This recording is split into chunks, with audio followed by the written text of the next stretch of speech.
जर फुटकी कवडे सुद्धा नसताना आपल्या सोबत काय यायचे सांगा ना मला, काही येत नाही. संपत्तीला भाग्य जरी मनुष्य समजत असला आणि कितीही पैसा माणसाने जमा केलेला असला तरी पैसा म्हणजे भाग्य, ते भाग्य टिकणार आहे असं मात्र आपल्याला म्हणता येत नाही बरं का. पैशाचं भाग्य टिकत नाही म्हणून संत महात्मे पैशाला भाग्य म्हणत नाहीत. बायका पोराच्या बद्दल विचार करत असताना एखाद्याला चांगली गुणवान बायको प्राप्त झाली, मनुष्य म्हणतो माझं भाग्य चांगलं होतं म्हणून बायको चांगली मिळाली. बरोबरच आहे, भाग्य चांगलं असावं तेव्हा भार्या चांगली मिळते, भाग्य चांगलं असावं तेव्हा मुलगा चांगला होतो. हे व्यवहाराच्या दृष्टीनं जरी झालं तरी खऱ्या अर्थाने विचार करायला गेलो तर चांगली बायको चांगला मुलगा भाग्याचा आहे का याचा जर विचार करायचा झाला तर शास्त्रामध्ये फार छान चिंतन याच्याबद्दल पाहायला सापडतात बरं का. भागवतामध्ये त्या वेद राजाच्या बद्दलचं चरित्र.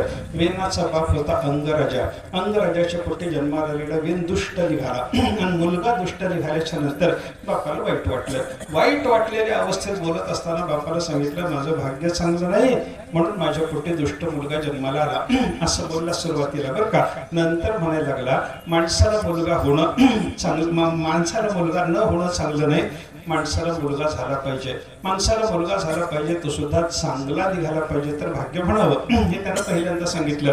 नंतर बोलायला लागला तसं नाही म्हणला, माणसाला मुलगा व्हावा, झालेला मुलगा चांगला नसावा, वाईटच व्हावा तर भाग्य असं माझं म्हणणं आहे असं त्यानं सांगितलं. आता वाईट मुलाला भाग्य कसं म्हणावं आणि चांगल्या मुलाला भाग्य नाही कसं म्हणावं याच्याबद्दल त्यानं सांगितलं.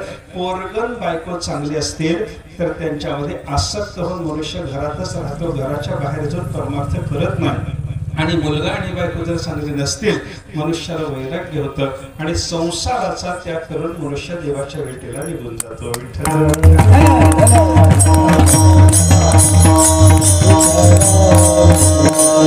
घरातच अडकून राहणं भाग्याचं आहे का घराच्या बाहेर पडून परमसुखाचा असलेला परमात्मा प्राप्त करून घेणं भाग्याचं आहे. संसारात किती दिवस राहिलं तरी सुख मिळत नाही आणि परमात्म्याच्या भेटीकरता प्रयत्न केला की सुखाला काही कमी पडत नाही.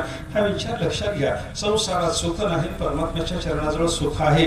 मग संसारातच गुंतून पडायला उपयोगी पडणारे चांगली बायको असली की मनुष्य संसारातच